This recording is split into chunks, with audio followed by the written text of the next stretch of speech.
అందరికీ నమస్కారం. Welcome to BRK. నేను మీ రమ్య. ఈరోజు మనతో పాటు ప్రముఖ జ్యోతిష్య పండితురాలు, అలాగే ప్రముఖ ఆధ్యాత్మికవేత్త, అలాగే life style designer and psychologist మనతో ఉన్నారు. హరి రఘుప్రియ గారు, మీకు నమస్కారం. నమస్తే నాన్న రమ్య. అమ్మ, నరదృష్టి అంటే ఏంటి? ఎందుకంటే నరదృష్టి తలగ్గానే ఎవరి జీవితం అయినా నాశనం అయిపోతుంది అంటారు కదా. అవును. దాని తర్వాత నరదృష్టి మనకు తగిలింది అంటే మనం ఎలా గుర్తించాలి? గుడ్.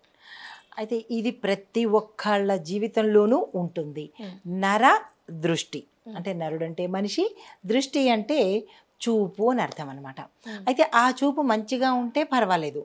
ఎప్పుడైతే చెడు దృష్టితో ఎదుటి వ్యక్తిని చూస్తారో, ఎదుగుతున్నప్పుడు కానీ బాగున్నప్పుడు కానీ, తనకన్నా మించి ఐశ్వర్యంలో కానీ, అందంలో కానీ, కేడర్లో కానీ, ఉద్యోగంలో కానీ ఎక్కడైనా సరే ఎదుటి వ్యక్తి బాగున్నారు అంటే కనుక చూడలేని చెడు దృష్టిని నరదృష్టి అంటారు.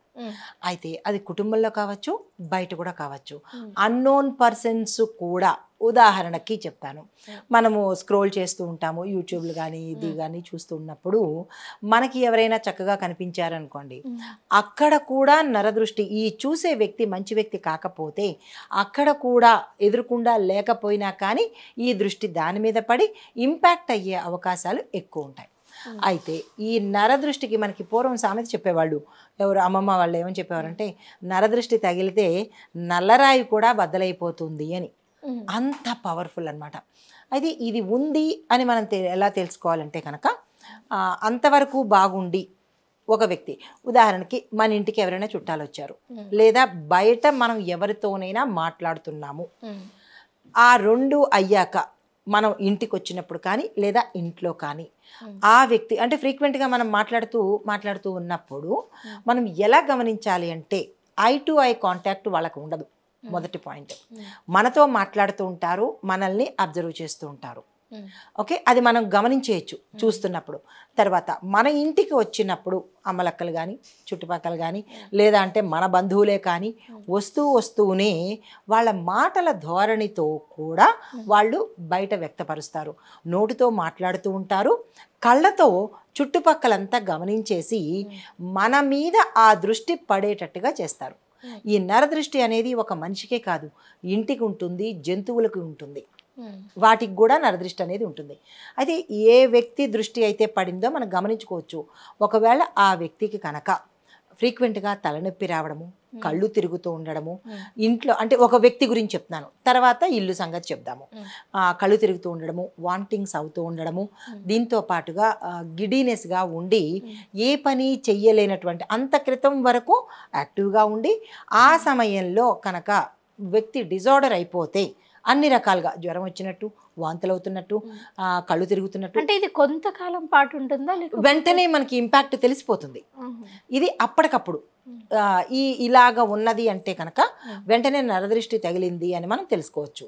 ఏంటి, సింపుల్గా ఒక వ్యక్తికి అయితే వెంటనే దాన్ని తొలగించుకోవడం ఎట్లా అంటే కనుక, వెంటనే అప్పటికప్పుడు పరిష్కారం ఏంటంటే, ఎవరికైతే తగిలిందో ఆ వ్యక్తి చేతిలోకి ఉప్పును తీసుకుని, నల్ల ఉప్పుని కానీ కళ్ళుప్పును కానీ రెండు ఏదైనా ఒకటి చేతిలోకి తీసుకుని అరచేతిలో పెట్టుకుని కళ్ళకి ఒక్కసారి చూపించి, ఎవరికి వాళ్ళు, పెద్దవాళ్ళు ఉంటే పెద్దవాళ్ళు తీస్తారు, లేదు అంటే కనుక మొత్తం తల మీద నుంచి కింద కాళ్ళ వరకు తీసేసి ఇలా రబ్ చేసేసి మనం షింకులో వదిలేస్తే కనుక వెంటనే తొలగిపోతుంది. అంటే మీరు చెప్తుంటే ఒకటి గుర్తొచ్చింది. ఇప్పుడు ఎప్పుడైనా మనం చిన్న ఉన్నప్పుడు ఎక్కడికైనా మంచిగా రెడీ అయ్యి బయటికి వెళ్ళినప్పుడు అమ్మమ్మలు కానీ అమ్మలు కానీ, నీకు దిష్టి తాకిందేమో అందుకే కడుపు నొప్పి వస్తుందేమో అని దిష్టి తీస్తూ ఉంటారు. అవును. అంటే ఆ దిష్టి నరదిష్ట? ఆ దిష్టి నరదిష్టి.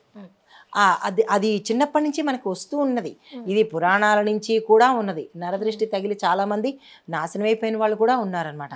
ఇది ఒక వ్యక్తికి జరిగితే, అదే ఇంటికి జరిగిందనుకోండి, ఆ ఇంట్లో ఉన్న వ్యక్తులకి ఏది లాభించకపోవడము, అనారోగ్య పాలవుతుండడము, దాంతోపాటు ఆ ఇంట్లో ఉన్న జంతువులు ఫ్రీక్వెంట్గా చనిపోతూ ఉండడము, తర్వాత ఏ పనులు కాకపోతూ ఉండడము, ఇలాంటి పనులు అంటే కుటుంబం మధ్యలో తగాదాలు రావడము, ఇంటికి కనుక నరదృష్టి తగిలితే ఇలాంటి సిమ్టమ్స్ అన్నీ మనకు కనబడతాయి.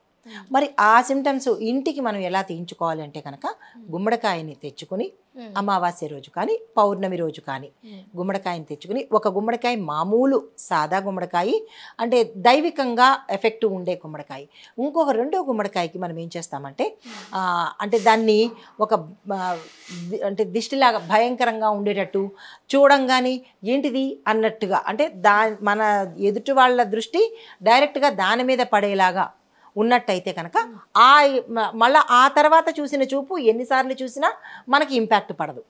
అలాగ 2 గుమ్మడికాయలు మనం కట్టుకోవాలి. అయితే ఈ గుమ్మడికాయకి ఎఫెక్ట్ పడి మంచిగా ఉన్న గుమ్మడికాయ కుళ్ళిపోవడం కానీ పగిలిపోవడం కానీ జరుగుతుందన్నమాట. అప్పుడు మనం గమనించుకోవచ్చు మనకి దృష్టి తాకింది అని. అది ఎవరు అనేది మనం గమనించలేం కానీ అదైతే తగిలింది అనేది గమనించుకోవచ్చు అనమాట.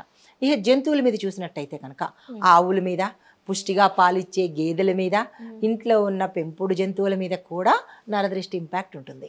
ఆవులు గేదెలు అయితే పాలివ్వకపోవడము, ఉన్నట్టుండి అవి సొమ్మసిల్లిపోవడము, అనారోగ్యం పాలవడం వల్ల ఎవరైతే ఈ పాడి పంటలు చేస్తారో వాళ్ళు గుర్తించి వెంటనే రెమెడీ చేసుకుంటారు. అది ఇంట్లో ఉన్న జంతువులు మన పెట్ డాగ్స్ కానీ పెట్ యానిమల్స్ కానీ ఉంటే కనుక మనము గమనించుకుని వాటి యొక్క వింత ప్రవర్తన వల్ల గమనించుకుని దానికి సంబంధించిన రెమెడీ చేసుకున్నట్టయితే కనుక నరదృష్టి తొలగిపోయే అవకాశం ఉంటుంది. అంటే నాకు ఏమనిపిస్తుంది అంటే ఇప్పుడు ఒకరు మన ఇంటికి వచ్చారు, మనం అందంగా ఉన్నాము, రెడీ అయి ఉన్నప్పుడు చూసి, లేకపోతే మనం నగలు పెట్టుకొని ఉన్నప్పుడు చూసి ఇప్పుడు వాళ్ళు అబ్బా బాగుంది అని అంటే నరదిష్టి దాకినట్ట, లేకపోతే వీళ్ళండి ఇంత ఉందా వీళ్ళకి, అసలు వీళ్ళకు ఉండకుండా ఉండాల్సింది అంటే నరదిష్టి దాకినట్ట? లేదు, వాళ్ళ ఎక్స్ప్రెషన్లో భావంలో మనకు అది తెలిసిపోతుంది. ఇప్పుడు తల్లి అంటుంది చాలా అందంగా ఉన్నావు బాగున్నావు అని ముచ్చటపడి కళ్ళారా కళ్ళ నిండుగా చూసి సంతోషించే వాళ్ళది కాదు. కాకుండా మనకి చూడంగానే మన బంధువులు కావచ్చు, ఫ్రెండ్స్ కావచ్చు, ఆ భాష అంటే చాలా అందంగా ఉన్నావు అని చెప్పే ధోరణితో పాటుగా కళ్ళను గమనించినట్టయితే అది నరదృష్టి అని తెలిసిపోతుంది మనకు. ఓకే అమ్మ, నరదృష్టి అంటే ఏంటి, అసలు దానికి ఎలాంటి రెమెడీస్ చేసుకోవాలి అన్నది కూడా చాలా అర్థమయ్యే విధంగా మా బీఆర్కే ప్రేక్షకులందరికీ కూడా చెప్పారు. ధన్యవాదాలు. నమస్తే.